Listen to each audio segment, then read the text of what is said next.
Fala pessoal, Mauro aqui, membro do Kraken Academy, continuando aqui o nosso mini curso de Pentest. Eu vou falar um pouquinho agora sobre ataques cibernéticos.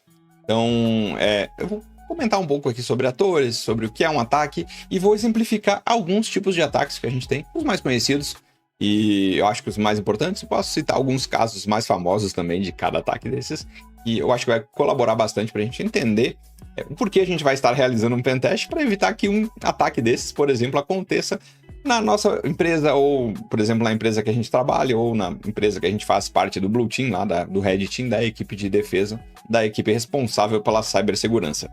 Então, continuando aqui, pessoal, então o que seria um ataque cibernético, né?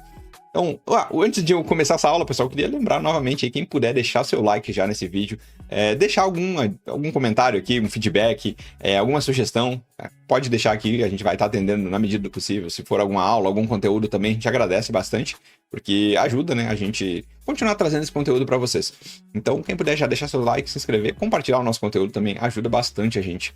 Então, pessoal, voltando aqui, o que seria um ataque cibernético? Então, dentro do universo da segurança da informação, da cibersegurança, da defesa cibernética, a gente vai ter N nomes para essa área, mas tudo visa garantir a segurança. Lembrando que informação ou que ativo, que é o que a gente visa proteger, um ativo informacional, pode ser um dado que está armazenado num disco, pode ser uma aplicação, pode ser um software, pode ser um hardware, pode ser também uma pessoa que detém algum conhecimento muito importante ou muito específico para uma empresa, para uma organização, e isso precisa ser protegido. Então, dentro desse universo da segurança da informação, a gente vai ter aqui o conceito de ataque cibernético, ou ataque hacker. É uma técnica, ou seja, o ataque ele parte de uma técnica que o atacante lá utilizou para explorar uma vulnerabilidade. A vulnerabilidade está na nossa empresa, na nossa organização, e o atacante explorou ela. Então, isso caracteriza um ataque. E isso visa. Aí essa vulnerabilidade pode estar numa aplicação, pode estar num sistema, pode estar num sistema operacional, pode estar num hardware, num computador, pode estar num dispositivo intermediário de redes, por exemplo, um switch ou um roteador. Então, qualquer coisa dessa está amparada por uma vulnerabilidade. Pode ser até uma vulnerabilidade humana de um funcionário que caiu num ataque, por exemplo, de engenharia social ou num phishing. Eu já vou explicar nesse vídeo aqui o que é, pessoal.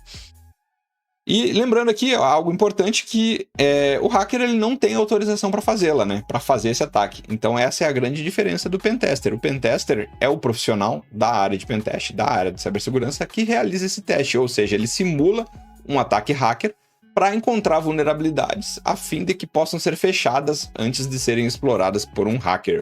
As fases, quando a gente pensa num ataque cibernético, ele é muito parecido com a metodologia que a gente está utilizando no pentest, no teste de intrusão. Porque o hacker ele também utiliza, ele também vai fazer um reconhecimento, um levantamento de informações sobre o alvo que ele deseja atacar. Ele vai fazer um escaneamento, por exemplo, se for um ataque. Aqui eu vou estar falando, pessoal, de ataques mais elaborados. Se a gente pensar num vírus, é um ataque hacker. Mas o vírus é algo assim mais aleatório, que alguém criou, alguém desenvolveu um código malicioso, inseriu dentro de um programa real e está distribuído aí pela internet, e para os desavisados que caírem, ou aqueles pessoal que quer craquear jogo, quer piratear algum sistema, alguma coisa, acaba caindo, sendo vítima de um ataque. Mas quando a gente fala aqui em fases de ataque cibernético, a gente está pensando em algo mais elaborado. Por exemplo, uma organização, um grupo criminoso, um grupo cybercriminoso que está tentando realizar um ataque visando algum objetivo, algum retorno. Por exemplo, um retorno financeiro. Um ataque de ransomware que criptografa dados das pessoas e com isso eles conseguem fazer uma extorsão, ou seja, pedir um resgate daqueles dados. Então, vai ter essas fases: reconhecimento, escaneamento, ou seja, fazer um scan no alvo, encontrando portas ou vetores que possam ser utilizados para efetuar esse ataque. A exploração, que é a fase de ganhar acesso lá no alvo. A manutenção do acesso, então, geralmente, quando a gente estuda ataques mais sofisticados, como o Stuxnet, por exemplo, que eu tenho até um vídeo dele aqui no canal, quem quiser dar uma olhada, que após o malware lá do Stuxnet se instalar lá no alvo, ele ficou, digamos, inativo, mas ele ficou monitorando os sistemas durante pelo menos uma semana, para depois executar o ataque. Então ele tinha uma programação ali, um tempo, um timer para ele se executar após X tempo que ele estava instalado lá no alvo. Então a manutenção do acesso é como se fosse isso. Eu consigo, um atacante, por exemplo, se ele tiver um acesso remoto ao alvo, ele consegue criar outros vetores, ou seja, criar uma garantia de acesso nesse alvo. E depois visa cobrir rastros, né, para evitar que seja pego, né? Os hackers, quando a gente pensa em APTs, que são ameaças persistentes avançadas, ou seja, são organizações cybercriminosas mesmo, eles procuram fazer isso. Ou seja, utilizam técnicas de anonimização, utilizam VPN. Quando a gente vai verificar a origem de um ataque, ela vem lá da Índia, vem de outro país. Então, às vezes, fica muito difícil de rastrear isso que aconteceu. E pensando numa classificação de ataques, esses ataques podem ser a segurança física, ou seja, ao hardware, ou, por exemplo, um acesso não autorizado a um CPD, a um centro de processamento de dados, que tem um controle restrito de acesso. Podem ser ataques de engenharia social, que vai estar utilizando as fraquezas humanas, podem ser ataques baseados na rede. Isso aqui é meramente para estudo mesmo, a gente entender de onde veio o ataque. Pode ser baseado em software, também pode ser baseado em web. E hoje em dia a maioria dos ataques são feitos em cima da web. Tanto que, já dando um spoiler aqui, que eu ia falar no final do vídeo, que a gente tem um curso de introdução ao Pentest, onde a gente aborda tudo isso aqui que eu vou passar essa semana de uma forma mais aprofundada, com mais, digamos assim, mais didática e mais prática em cima de cada ferramenta que a gente que eu vou estar mostrando aqui. E a gente mostra mais ferramentas. Então, a gente tem até no nosso curso, que eu falei aqui, a gente tem um módulo específico para exploração web. Porque hoje, assim, acho que 80% até mais de vetores de acesso ou de exploração estão em serviços web. Porque com essa era da informação, onde a gente está conectado o tempo inteiro, a gente tem dispositivos IoT, que são aqueles internet das coisas, tá tudo conectado, geladeira, TV, fogão, enfim, tudo que está conectado na internet pode ser hackeado. Então, por isso que a gente botou até no nosso curso lá um módulo específico para exploração web. E quando a gente pensa em autores de ataques, quem que podem ser aquelas pessoas, aqueles hackers que estão executando esses ataques? Podem ser script kids, que a gente chama daquele hacker que hacker de receita de bolo, que achou uma receita lá, um tutorial na internet, executou e acabou tendo sucesso, por exemplo, ou só incomodando. Hacktivistas, então, antigamente, até eu faço quando eu ministrava algumas instruções nessa área de proteção cibernética, numa escola, eu falava muito, um exemplo clássico dos hacktivistas é o Greenpeace, por exemplo. O Greenpeace é um grupo ativista, antigamente eles se amarravam em navios, iam com os barquinhos lá para o mar.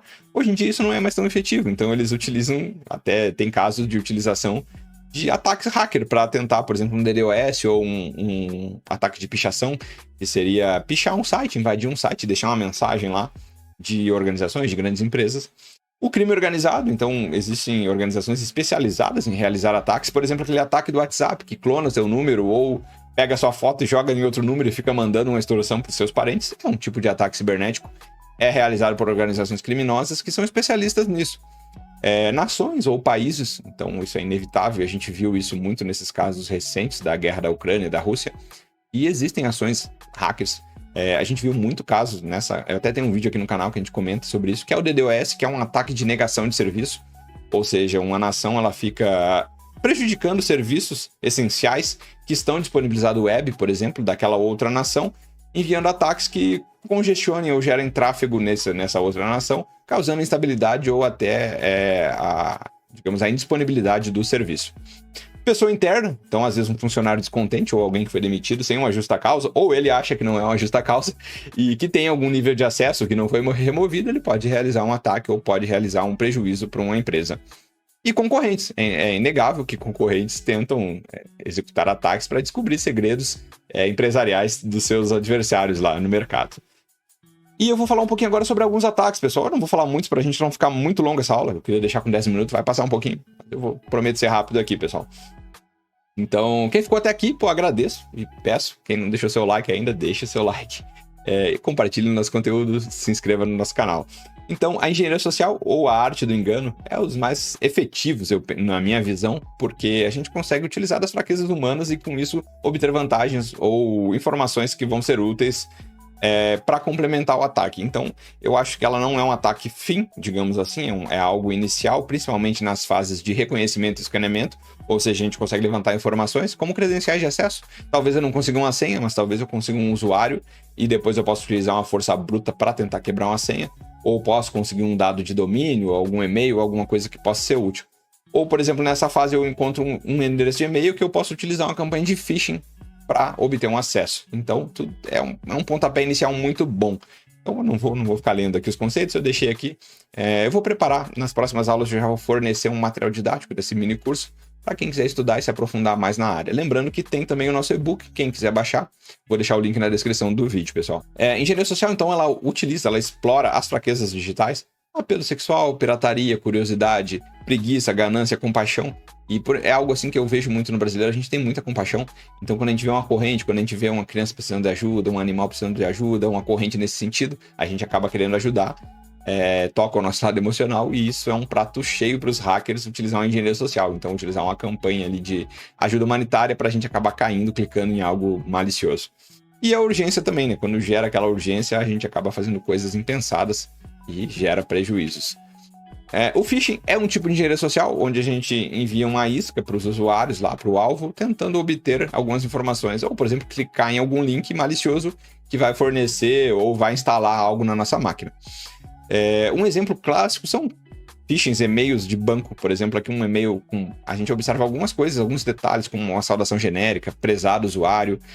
Eles sempre tentam citar alguma falha de segurança, alguma coisa, e pedem para fazer uma atualização ou instalar alguma coisa de correção. Então, nisso a gente acaba caindo. Geralmente eles usam domínios, né? O nome do e-mail ali muito parecido com o real, então acaba sendo bem convincente. Vejam aqui o logo, as cores. O interessante é sempre a gente, fiquei em dúvida, liga para o banco, não tenho certeza, dá uma olhada no destinatário, vê se existe, pesquisa antes para evitar de cair num golpe. O hoaxes ou farsas é uma engenharia social também, pode ser por e-mail, pode ser via SMS, pode ser nos outros aplicativos de mensagem, Instagram, no Direct, no Messenger do Face. Propagandas na web, então é muito fácil eu subir uma propaganda hoje. Então, quando a gente busca algo no Google lá, Netflix, e aí, pum, aparece o primeiro link lá. Talvez não é o link oficial, às vezes é um link patrocinado, que tá com um investimento muito alto, e ele aparece no primeiro resultado da pesquisa do Google. Então, ficar atento ao clicar em links. Então, por exemplo, aqui um exemplo de uma isca aqui para tentar pegar a galera. Promoção de 1 ano Netflix grátis, válido por tempo limitado, gerou uma urgência, um link para clicar, aí tu clica e acaba instalando algo lá, um rootkit, por exemplo, que eu já vou falar sobre ele, que vai fornecer acesso à nossa máquina para o atacante. E o rootkit, que eu já dei o spoiler, é um software que permite que um atacante tenha controle da nossa máquina. Então, a gente acaba fornecendo, instalando algo que vai permitir que o usuário o atacante lá invada a nossa máquina. Isso pode ser vindo combinado com a técnica de engenharia social do phishing, também pode ser inserido dentro de uma aplicação que eu estou tentando baixar. Por exemplo, eu quero craquear o Office, porque eu não quero pagar o Office original, eu vou lá, baixo uma versão, pirateio ele, instalo um craqueador, pode ser que eu instalei um rootkit junto sem saber. Então, eu costumo falar que não existe almoço grátis, então vamos ficar atentos quanto a isso, pessoal. Spyware é um software espião, então aqui a gente tem keyloggers, por exemplo, que ele salva as informações digitadas no teclado e envia para um e-mail ou envia para o atacante.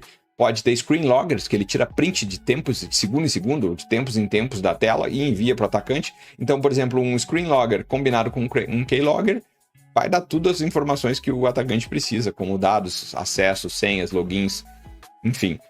Ficar atento quanto a isso também é algo que precisa ser instalado. Pode ser instalado por um atacante fisicamente, de uma maneira, até ali no exemplo, uma maneira furtiva numa máquina, como também pode ser instalado incluído dentro de uma aplicação real que a gente baixou lá pensando ser real e veio um presente de grego junto aqui, um cavalo de Troia. E o ransomware, que é um clássico e bem famoso. Tem o WannaCry, que é um exemplo muito famoso do ransomware, que é aquele software que assume o controle lá dos seus arquivos, ele criptografa todos os arquivos na sua máquina, e quando você tenta abrir, ele abre uma tela com uma mensagem pedindo um resgate, ou pedindo um resgate em dinheiro para liberar, para decriptografar os seus arquivos. Já adianto que são raros os casos que, pagando o resgate, a gente consegue decriptografar os dados. Então a gente acaba perdendo duplamente, perde os dados e perde o dinheiro. Melhor maneira de se proteger quanto a isso, já dando um bom spoiler aqui, ter backup dos seus dados. A Render foi vítima de um caso desses e ela tinha backup, então ficou 12/8 ali, foi lá, formatou todos os sistemas, fez uma varredura, verificou que estava livre, erradicado aquele malware e levantou o backup, voltou tudo ao normal. Então é um ataque bem sofisticado, ficou bem famoso, tinha sumido, já tem voltado alguns casos, mas é o caso a gente ficar atento, é um exemplo. Aqui o exemplo de uma telinha do WannaCry, que ele dá uma informação, ele até deixa um hash ali, uma chave para a gente pagar. Geralmente é via Bitcoin, que não é rastreável, então tem um contador ali gerando uma urgência. Às vezes eles tentam fazer uma extorsão dizendo que foi exfiltrado dados e que eles vão liberar os seus dados na Deep Web, caso não seja pago o resgate. Então, pessoal, para essa aula era isso. Agradeço quem ficou até o final e na próxima aula Vamos falar sobre o próximo assunto aí, já seguindo os passos dentro da metodologia do Pentest. Quem puder deixar seu like, deixe seu like, se inscreva no nosso canal e fazendo feedback novamente aqui, fazendo o nosso jabá novamente. Temos o nosso curso de introdução ao Pentest, vou deixar o link aqui na descrição, quem quiser dar uma olhadinha, acessa lá, dá uma olhada, tem a descrição lá do que é os conteúdos que a gente aborda, quais são as aulas, a gente tem mais de 90 aulas já na plataforma, temos um módulo bônus de programação para Pentester.